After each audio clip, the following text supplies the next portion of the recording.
Stab in the Dark by Alex Latorre and Penguin Magic is a book stab stage magic prop that allows you to perform a super free effect with a reusable gimmicked book. Who should buy this? Should you? Stick around because today we're going to find out. If you find this review helpful, please hit that subscribe button. We're trying to hit 3,000 by the end of April, so everyone helps. Now, what do you get? When you purchase Stab in the Dark, you receive this very big box. Inside, you'll get a very special gimmicked book with multiple different gaffs and components. You'll also get the supplies to perform this routine 50 times. You don't receive a knife, you will have to provide one yourself. Alex goes through what types of knives work best. Many knives will work, but you will have to be a bit selective with which ones you choose. I'll get back to that in a little bit. But in addition to all these amazing props and the refills, you'll get the tutorial. The knife selection, as I mentioned, is pretty important though. I had to try a few knives before I could get it to work reliably, because if you use the wrong knife, you may cut through you might cut through everything instead of all the pages except their page. You might end up cutting through their page as well. Now, what is the quality of the gimmick? The gimmicked book itself should last you a very long time. After you perform this 50 times, the gimmicked book should still hold up. You can also buy refills for this effect for $20 US on Penguin Magic. However, it is a book, it's made of paper, the cover is made of paper, so of course you'll want to take care of it, and eventually you may have to buy a new one after you use it a bunch of times. And keep it away from water, it's paper. Now, how's the tutorial? The tutorial was pretty good. It was really good. Alex will show you what you get, how to set up, knife selection, a book selection, the close-up routine, the stage routine, the reset, and some additional ideas. There were a couple more things taught, such as a solo hand handling, but I think it could have been a little bit more in-depth, the solo handling without using the spectator. But overall, the tutorial was very good, and yeah, it was a good tutorial. It covered everything you need to know.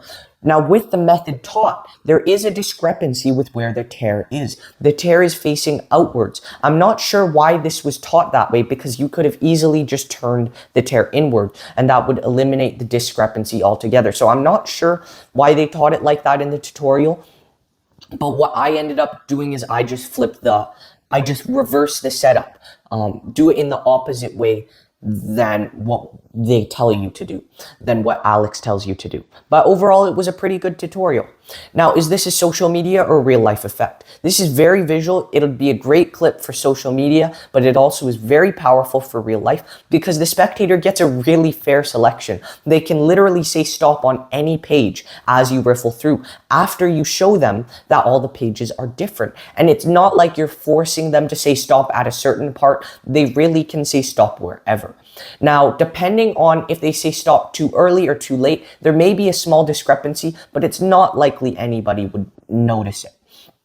Now, what are the angles like? This depends on the style or the type of setup you're using, the type of setup you're performing with, because Alex teaches you a couple different setups you can use, and some of them you wouldn't want people directly behind you, but some of them you could perform, or one of them you could perform completely surrounded. The main handling you could perform completely surrounded, as long as you're a bit careful with your hand placement.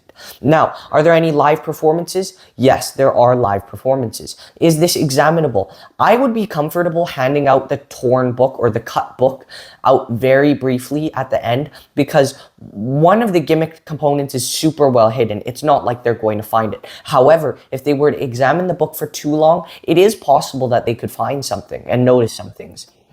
Now, let's talk about the difficulty and practicality of the effect. It's not a difficult trick to do at all. You don't need brute strength. You barely need any strength to perform it. You don't actually have to be able to push a knife through an entire book. It just is an illusion. Now, this is very practical for many environments, including close-up magic, parlor magic, or even stage.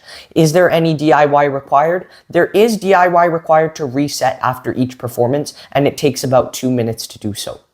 How much pocket space is needed? This is likely not something you would put in your pocket. It's not a pocket-sized book.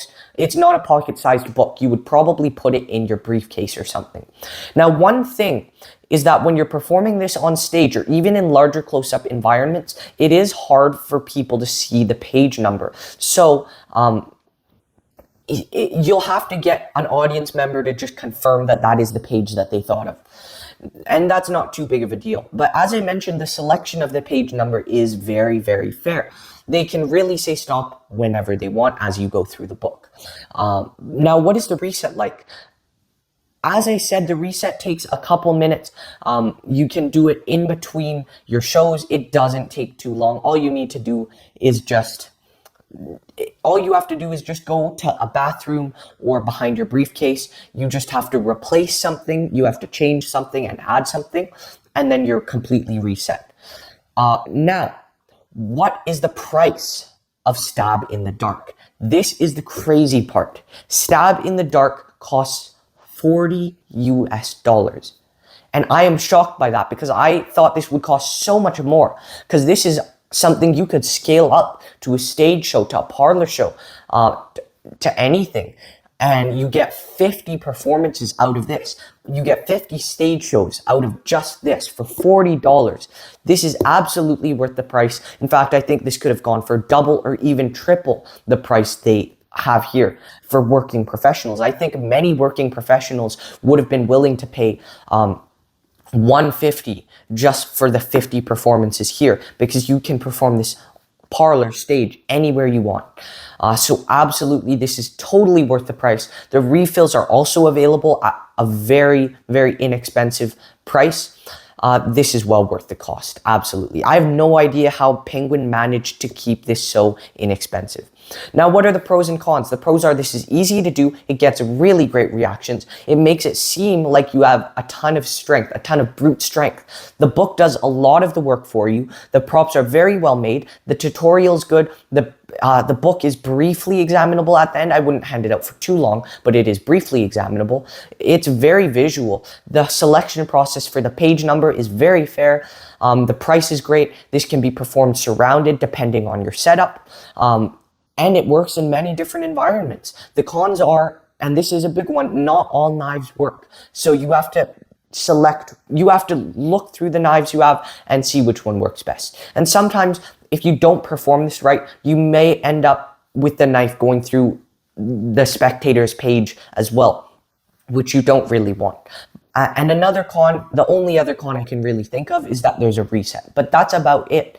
What percent am I giving this? I'm giving this a 96%. You have to pick this up. It is a steal right now. I think Penguin may raise the prices, so you should pick this up while it's $40. It's at a sale price right now. I think I saw the original price is $50, so absolutely pick this up right now. There's refills available if you need them, but this will last you a very long time. Thank you so much for watching, and I'll see you next time.